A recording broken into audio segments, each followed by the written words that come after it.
On a serious note, we sort of casually mentioned Dee Erickson, but she deserves much more. Dee Erickson was his longtime assistant and about the greatest chick you have ever met. And do you want to say anything? Sure. Well, the thing about, I think, Peter and him picking at Dee Erickson as he did was the humanity of Peter. I mean, he really was a family man, different than all the other choreographers. The other choreographers had their things, but when you thought of Peter, you always thought fun. Let's go and have some fun. And Dee was so attuned to what Peter was all about that she enhanced that particular atmosphere, and the atmosphere is what you were looking for. So Dee, I mean, Peter was so in love with Dee that eventually his son married Dee's daughter. So Peter set it up. Yeah.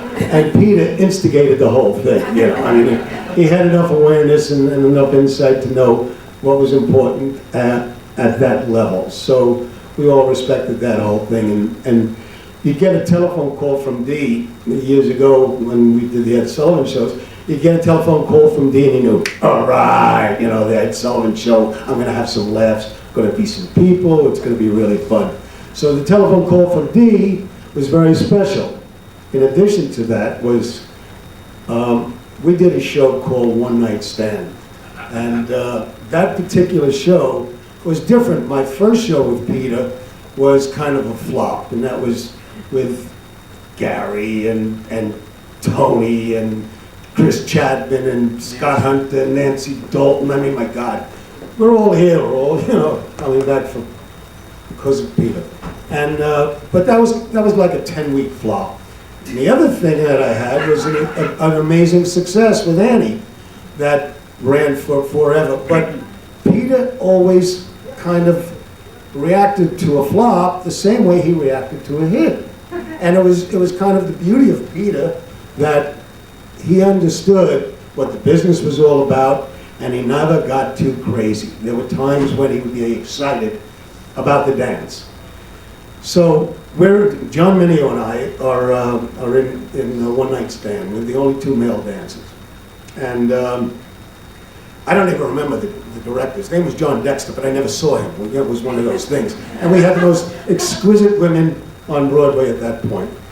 So Peter would always meet me in the back when I came in to the theater, and he would change a step. So it got to the point where when I knew that Peter was going to be in the theater first, I ran and hid whenever I possibly could, because it was always going to change, and by the end of the day, it changed back anyway. You know? So this one day, we were allowed to have a weekend off, and they were putting in The Set. And Peter said, the set is going to be fantastic. I said, okay. So I walked into the theater, and Peter grabs me in the back, and we look at the stage, and we had been away that weekend, and there's nothing on stage. I mean, there was no put in, and all there was a staircase leading from stage left upstage all the way to the dressing rooms on the second stage. So Peter kind of comes over with his hand on his mouth, and he's laughing. He says, Steve, this is the set. This is the set. I said, well, what are you going to do? And he says, I don't know. I'll just have the girls walk up and down and up and down. So now I'm stunned because they said they were going to pay $175,000 for this thing. Okay. So we wind up stage right, and there's John Mineo, Dee, Peter, and myself. And we're sitting on the dressing room table, and Peter starts dancing. And he starts dancing, he's just dancing. Now the three of us know one of us is going to be doing what he's doing. So we're kind of trying to look, and before you know it, it's like 3-4 minutes, and he's just twirling and twirling like a dervish, you know. And then he stops and he says, Dee, what am I doing? And she says, I don't know, Peter. But nobody else knows what we're doing here anyway, so it's okay. It was a fantastic time. One Night Stand was so peculiar that we actually closed between the Saturday matinee and the Saturday evening performance. We never opened. We just never opened. So Peter says, I'm sorry, Steve, I'm sorry to show close. I says, Peter, let me ask you something. Have you liked me all these years? And he says, yeah. I says, oh, okay, I was just wondering. Because you hired me for this show, and I was just really wondering all about that. Hey, talk about Peter and Gower, and Gower doing the number over again. And yeah, in the Irene, well, the way I met Peter actually was I was forced on him. And I never mentioned this, but when we started Irene rehearsals, everybody was cast, and I'd been in Europe, and I came back. I'd gone over there, and I already had the show. I had done Debbie Reynolds' act, and I had planned to come right back to the show. And the day I came in, I was a little plump because I'd eaten my way, we'd really eaten our way around Europe. And the one thing Peter always did, and whenever you auditioned for him as a female, there was one point where you would get up and ballroom dance with Peter. He wanted to see how you moved.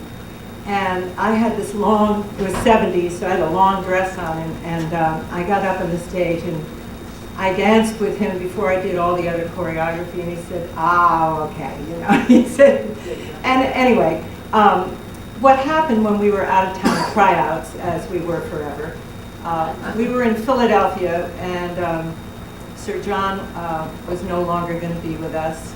So Debbie saw a lot of people, and she really wanted Gower. She felt comfortable with Gower. And of course, Gower was a choreographer, just like Peter. And so I think there were a few days of a little nervousness, and some of the numbers, well, the one number, which was the Irish jig, the jig absolutely stopped the show in Philadelphia. We couldn't go on. They had to actually cut the number. It was so good. And it was a real Irish jig, and Debbie had Peter put in the number that the three of them did in Molly Brown. That was in the middle of our jig because she loved that. And in comes Gower, and everybody was a little nervous about what was going to happen. And Gower started working with the boys on the Irene number, and all of a sudden he's doing the Gower arms and everything. And we get in, put it in the show one night, we get into rehearsal the next day, and everybody was kind of like this. And Gower said, Peter, that number really stunk. I want you to just go do yours again. And out it went. And Peter was solid by then, everything was fine. And they got along really famously, and we moved on to Washington with the Rats at the National. And by the time we came back, it really was a good show. We had a paper ballet. Oh God! Well, Tony Stevens can tell you more about that. But I worked with Peter after that in Annie. Before we get to Annie, I want Gary to talk about what he means to you, because he was really